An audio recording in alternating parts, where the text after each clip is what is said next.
بالله من الشيطان الرجيم بسم الله الرحمن الرحیم۔ آپ سب کو رمضان مبارک کی خوش آمدید۔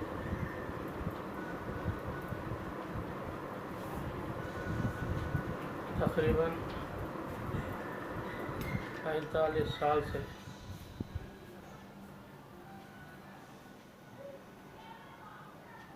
نماز تراویح کے بعد ترجمہ قرآن مجید و زبان اردو میں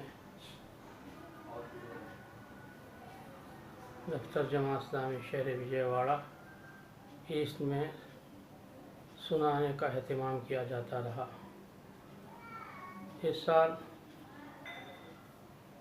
کرونا کی وجہ سے دفتر جماعت میں سنا نہیں سک رہے ہیں، اس لیے آپ حضرات سے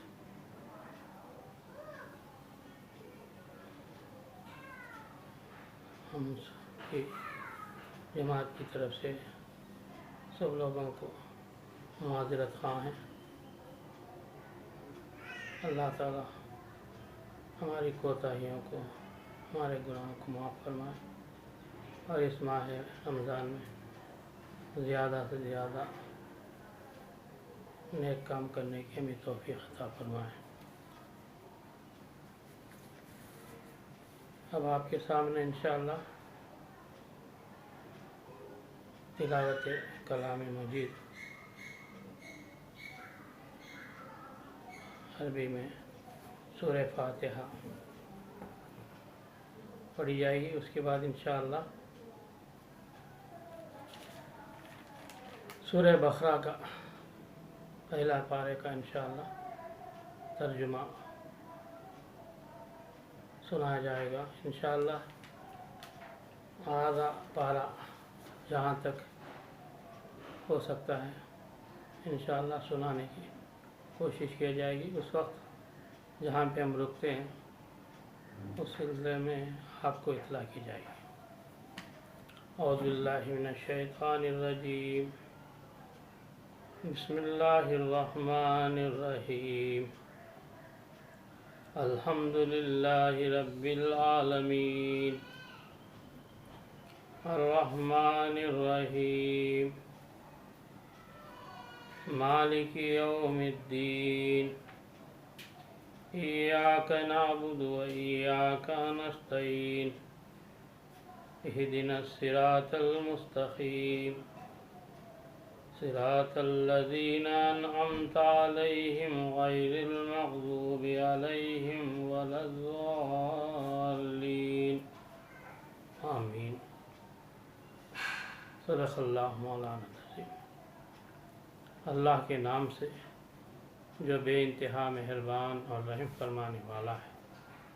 سورہ فاتحہ مکی۔ تعریف اللہ ہی کے لیے ہے جو تمام کائنات کا رب ہے، نہایت مہربان اور رحم فرمانے والا ہے، روز جزا کا مالک ہے۔ ہم تیری ہی بات کرتے ہیں اور تجھی سے مدد مانگتے ہیں۔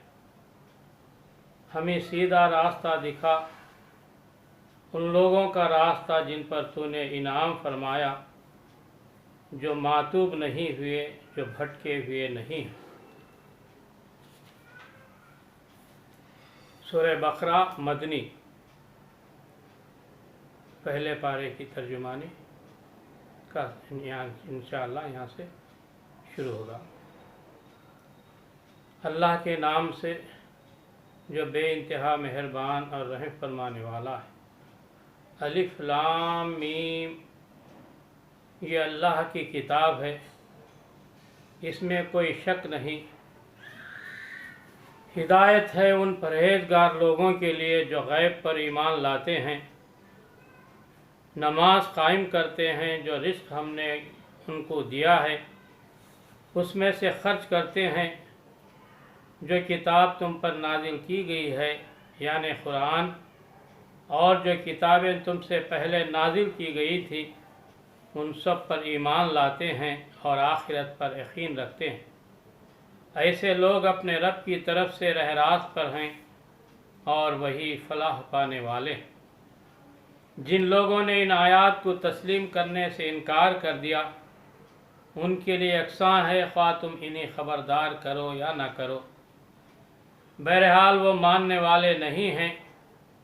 اللہ نے ان کے دلوں اور ان کے کانوں پر مہر لگا دی ہے اور ان کی آنکھوں پر پردہ پڑ گیا ہے، وہ سخت سزا کے مستحق ہیں۔ بعض لوگ ایسے بھی ہیں جو کہتے ہیں کہ ہم اللہ پر اور آخرت کے دن پر ایمان لائے ہیں، حالانکہ در حقیقت وہ مومن نہیں ہیں۔ وہ اللہ اور ایمان لانے والوں کے ساتھ دھوکہ بازی کر رہے ہیں، مگر دراصل وہ خود اپنے آپ ہی کو دھوکے میں ڈال رہے ہیں اور انہیں اس کا شعور نہیں ہے۔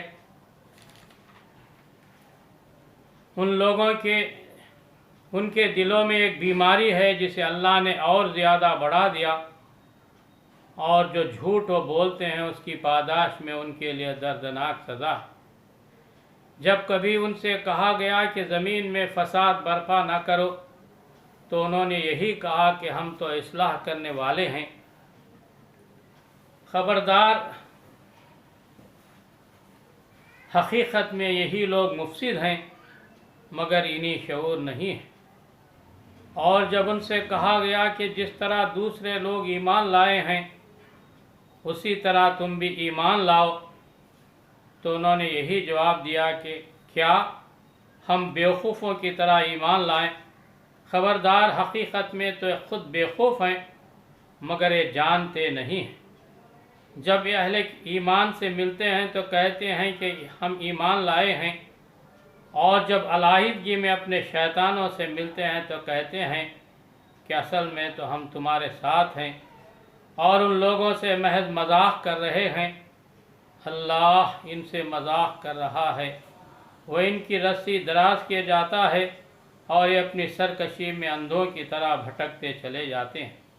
یہ وہ لوگ ہیں جنہوں نے ہدایت کے بدلے گمراہی خرید لی ہے، مگر یہ سودا ان کے لیے نفع بخش نہیں اور یہ ہرگز صحیح راستے پر نہیں ہیں۔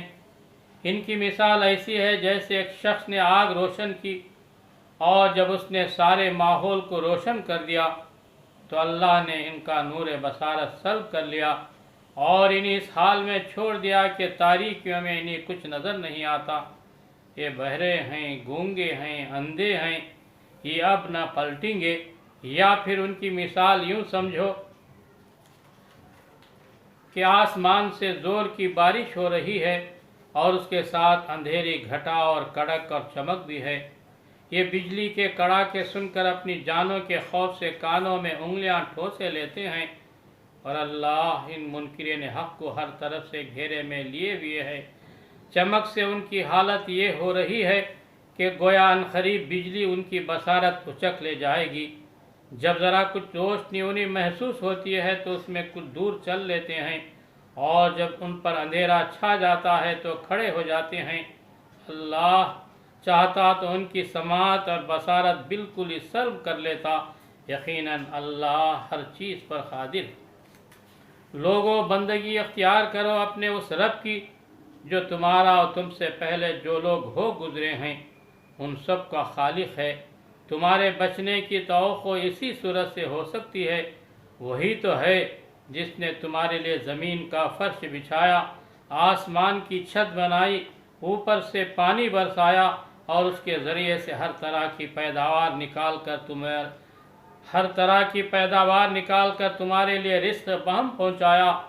پس جب تم جانتے ہو تو دوسروں کو اللہ کا مد مقابل نہ ٹھہراؤ، اور اگر تمہیں اس امر میں شک ہے کہ کتاب جو ہم نے اپنے بندے پر اتاری ہے یہ ہماری ہے یا نہیں، تو اس کے مانند ایک ہی صورت بنا لاؤ، اپنے سارے ہم نواؤں کو بلا لو، ایک اللہ کو چھوڑ کر باقی جس کی چاہو مدد لے لو۔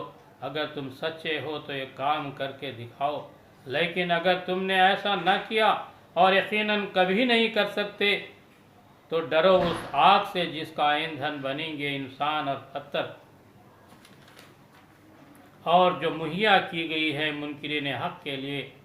اور اے پیغمبر صلی اللہ علیہ وسلم، جو لوگ اس کتاب پر ایمان لے آئیں اور اس کے مطابق اپنے عمل درست کر لیں، انہیں خوشخبری دے دو کہ ان کے لیے ایسے باغ ہیں جن کے نیچے نہریں بہتی ہوں گی۔ ان باغوں کے پھل صورت میں دنیا کے پھلوں سے ملتے جلتے ہوں گے۔ جب کوئی پھل انہیں کھانے کو دیا جائے گا تو کہیں گے کہ ایسے ہی پھل اس سے پہلے دنیا میں ہم کو دیے جاتے تھے۔ ان کے لیے وہاں پاکیزہ بیویاں ہوں گی اور وہ وہاں ہمیشہ رہیں گے۔ اللہ اس سے ہرگز نہیں شرماتا کہ مچھر یا اس سے بھی حقیر تر کسی چیز کی تمثیلیں دے۔ جو لوگ حق بات کو قبول کرنے والے ہیں وہ انہی تمثیلوں کو دیکھ کر جان لیتے ہیں کہ یہ حق ہے جو ان کے رب ہی کی طرف سے آیا ہے، اور جو ماننے والے نہیں ہیں وہ انہیں سن کر کہنے لگتے ہیں کہ ایسی تمثیلوں سے اللہ کو کیا سروکار۔ اس طرح اللہ ایک ہی بات سے بہتوں کو گمراہی میں مبتلا کر دیتا ہے اور بہتوں کو راہ راست دکھا دیتا ہے، اور اس سے گمراہی میں وہ انہی کو مبتلا کرتا ہے جو فاسق ہیں، اللہ کے عہد کو مضبوط باندھ لینے کے بعد توڑ دیتے ہیں۔ اللہ نے جسے جوڑنے کا حکم دیا ہے اسے کاٹتے ہیں اور زمین میں فساد برپا کرتے ہیں۔ حقیقت میں یہی لوگ نقصان اٹھانے والے ہیں۔ تم اللہ کے ساتھ کفر کا رویہ کیسے اختیار کرتے ہو حالانکہ تم بے جان تھے؟ اس نے تم کو زندگی عطا کی، پھر وہی تمہاری جان سلب کرے گا، پھر وہی تمہیں دوبارہ زندگی عطا کرے گا، پھر اسی کی طرف تمہیں پلٹ کر جانا ہے۔ وہی تو ہے جس نے تمہارے لیے زمین کی ساری چیزیں پیدا کی، پھر اوپر کی طرف توجہ فرمائی اور 7 آسمان استوار کیے، اور وہ ہر چیز کا علم رکھنے والا ہے۔ پھر ذرا اس وقت کا تصور کرو جب تمہارے رب نے فرشتوں سے کہا تھا کہ میں زمین میں خلیفہ بنانے والا ہوں۔ انہوں نے عرض کیا کہ آپ زمین میں کسی ایسے کو مقرر کرنے والے ہیں جو اس کے انتظام کو بگاڑ دے گا اور خون ریزیاں کرے گا۔ آپ کی حمد و ثنا کے ساتھ تسبیح اور آپ کی تقدیس تو ہم کر ہی رہے ہیں۔ فرمایا میں جانتا ہوں جو کچھ تم نہیں جانتے۔ اس کے بعد اللہ نے آدم کو ساری چیزوں کے نام سکھائے، پھر انہی فرشتوں کے سامنے پیش کیا اور فرمایا اگر تمہارا خیال صحیح ہے کہ کسی خلیفہ کے تقرر سے انتظام بگڑ جائے گا تو ذرا ان چیزوں کے نام بتاؤ۔ انہوں نے عرض کیا نقص پاک تو آپ ہی کی